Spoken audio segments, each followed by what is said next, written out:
Në anën tjetër, kanë qenë gjithmonë në kontakt me Izraelin dhe nuk i kanë dhënë iranianëve teknologjinë që ata donin, që janë avionët Su-35, Sukhoi 35. Pse i duan iranianët avionët Su-35? I duan sepse, sikur po e shohim, aviacioni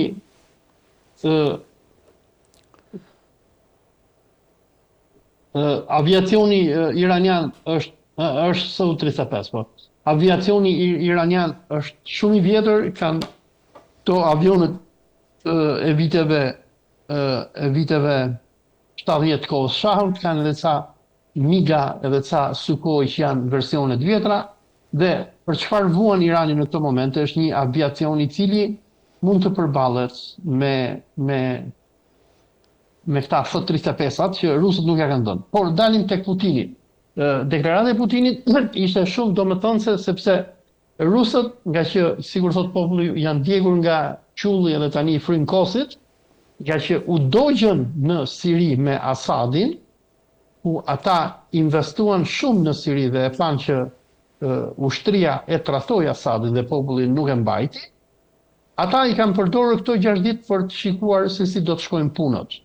Dhe gjëja e parë që Putini tha në konferencën për shtyp që kishte, është fakti numër 1 tha, është që qeveria është në kontroll të vendit dhe populli është me qeverinë. Se për Putinin kjo ka rëndësi, biles e kanë përmendur në një nga bisedat që kanë bërë me ty, kur e kanë marrë Putinin në pyetje, kur e pyetën në konferencë për shtyp që ai pati pasi ra Asadi, dhe i thanë, pse nuk e mbrojtë ti Asadin, dhe ai tha, si ta mbrojnë Asadin ta. Kur erdhën vetëm 300 xhihadistë edhe një ushtri prej 20.000 vetash nuk luftoi. Pra, Putini në gjithë këto ditë ka parë se si do të shkojë puna me Iran. A do të arrijë Khamenei dhe garda revolucionare që ta mbajë pushtetin. Nga që plani i CIA dhe i Mossadit kur ata nisën sulmin në datën 13 qershor ishte sepse, domethënë, të fryrë nga këta idiotët, nga mujahidinët e nga pahlavistët e këta shpresonin se, domethënë, do të çohej populli edhe do e priste me lule Izraelin, ashtu sikur domethënë i rrente mendja. I rrente mendja që populli do dilte edhe do brohoriste, edhe do shkonte edhe do vriste hoxhallar. Kjo pra i dështoi amerikanëve, i dështoi izraelitëve, prandaj thash më herët që Netanyahu e ka humbur luftën me Iranin. Tani opsioni vetëm është ose Amerika ose bombë bërthamore, po bombën bërthamore nuk e përdor dot, nga që edhe Rusia e ka kërcënuar edhe Izraelin edhe Amerikën, sepse duke hëdhur bomba bërthamore në Iran, efekti rrezatimit do të shkojë edhe Rusisë e para. E dyta, Putini përmendi për Putinin, kjo ishte numër 1 në konferencën për shtyp. E dyta, për bazën raketore, ndryshe nga që njën BBC, CNN, media zioniste, që Izraeli i dominon qiejt e Iranit e këto pralla me mret, Putini tha Irani e ka sistemin raketor në vend dhe nuk janë prekur se rusët kanë satelitet e tyre mbi Iran dhe kanë edhe agjendat e tyre dhe thanë sistemi i tyre raketor është në rregull, se kanë në tokë.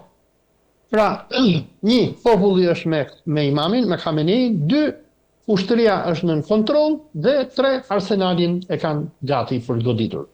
Këto ishin urdhëro? Po, dakord. Tani Rusia që mbasi pak këto, si e lexove konferencën e Putinit, cilat ishin mesazhet? Okej.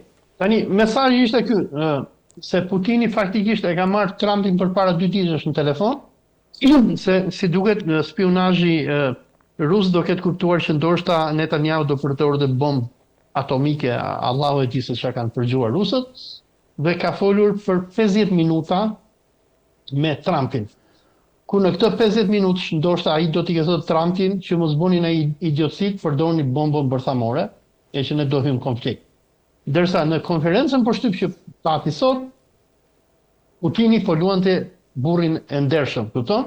Ta ne jemi të gatshëm ta mbrojmë Iranin, i kemi ofruar Iranit edhe sistem antiraketor edhe mbrojtje, por iranianët nuk e kanë pranuar, gjë që unë them nuk është vërtet. Megjithatë, çfarë Putini tha sot në konferencën për shtyp është që 1, ne jemi të gatshëm t'i ofrojmë ndihmë Iranit, 2, duhet ta kuptojmë që përveç konfliktit palestinezo-islamiko-zionist, që është mbi xhamin Aksa, Irani është Ukraina numër 2 për Rusin, sepse NATO ja mori Ukrainën Rusisë dhe e dogji, dhe Rusia nuk do të lejojë në asnjë moment që të bjerë regjimin e Iran dhe të instalohet një regjim tip Zelenski, sikur ndodhi në Ukrainë.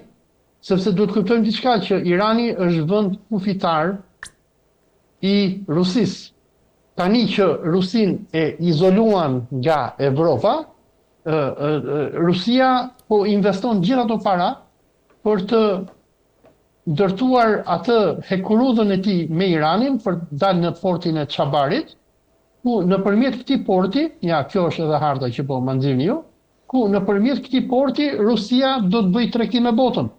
Dhe ndërsa Rusis ja morën Ukrainën, Rusia nuk do të lejojë në asnjë moment që t'i bjerë Irani, sepse Irani ajo ka vend kufitar, dhe unë mendoj që nëse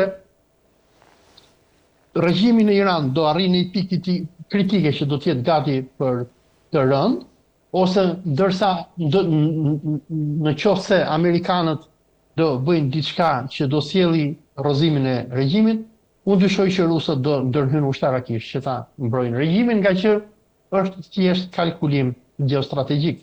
Iranianët dhe rusët kanë atë marrëveshjen e tyre strategjike etj, ku nuk ka marrëveshje për mbrojtje të dyfalsh, të dyanshme në rast të një lufte, ku sipas meje është Rusia që ka refuzuar, por Putini akuzoi iranianët sot, nuk e di se çfarë ndodh, kush gënjen.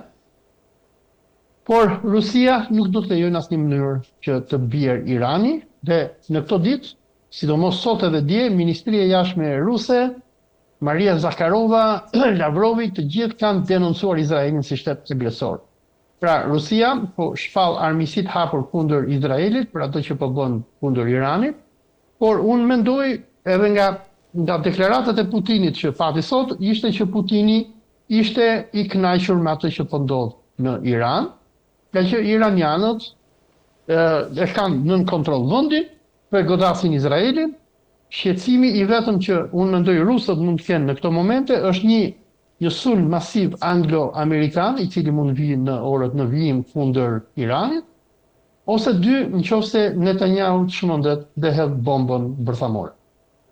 Po nëse ai sulm nuk e rrezon dot, se Ehud Barak, ish kryeministri izraelit, ka thënë që as Izraeli dhe as Shtetet e Bashkuara të Amerikës nuk kanë fuqi të shkatrojnë centralet bërthamore. Duhet ndryshim regjimin nëse duan të ndalojnë programin e Iranit. Pra, nëse nuk i bëjnë dot këto, a mbetemi siç kemi mbetur në Ukrainë, a mbetemi tek një konflikt që do të vazhdojë për një kohë gjatë pastaj në atë rajon?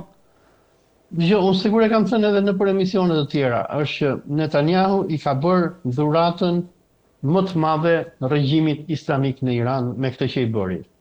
Nga që paraja që kanë investuar zionistët dhe amerikanët në këto 30 vitet e fundit, duke rekrutuar agjente, spione, duke marrë mujahidinët në Irake, duke çuar në Shqipëri, duke bërë konferenca, duke bërë false flag operations, duke thënë jo iranianët janë terroristë, do na vrasin një raketet e Iran, jo pordikali, kanë arritur që ta elektrifikojnë ka shumë situatën përreth Iranit dhe ta çojnë popullin kundër qeverisë tij.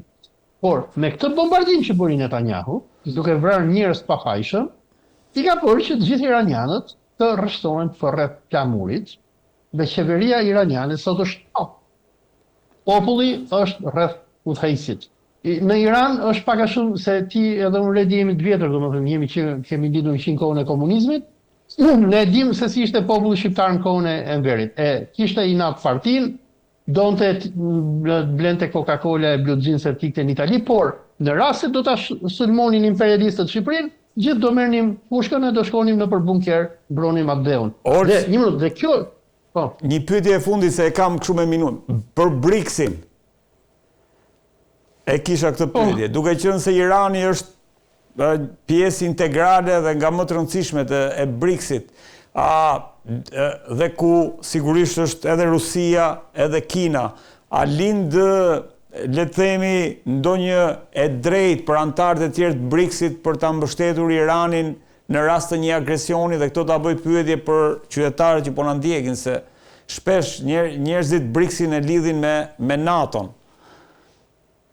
Jo, BRICS-i është më shumë lidhje ekonomike, se për shembull India me Afrikën e Jugut nuk do hynë në luftë me Amerikën për Iranin, por moralisht e kanë mbështetur gjitha vendet përveç Indisë.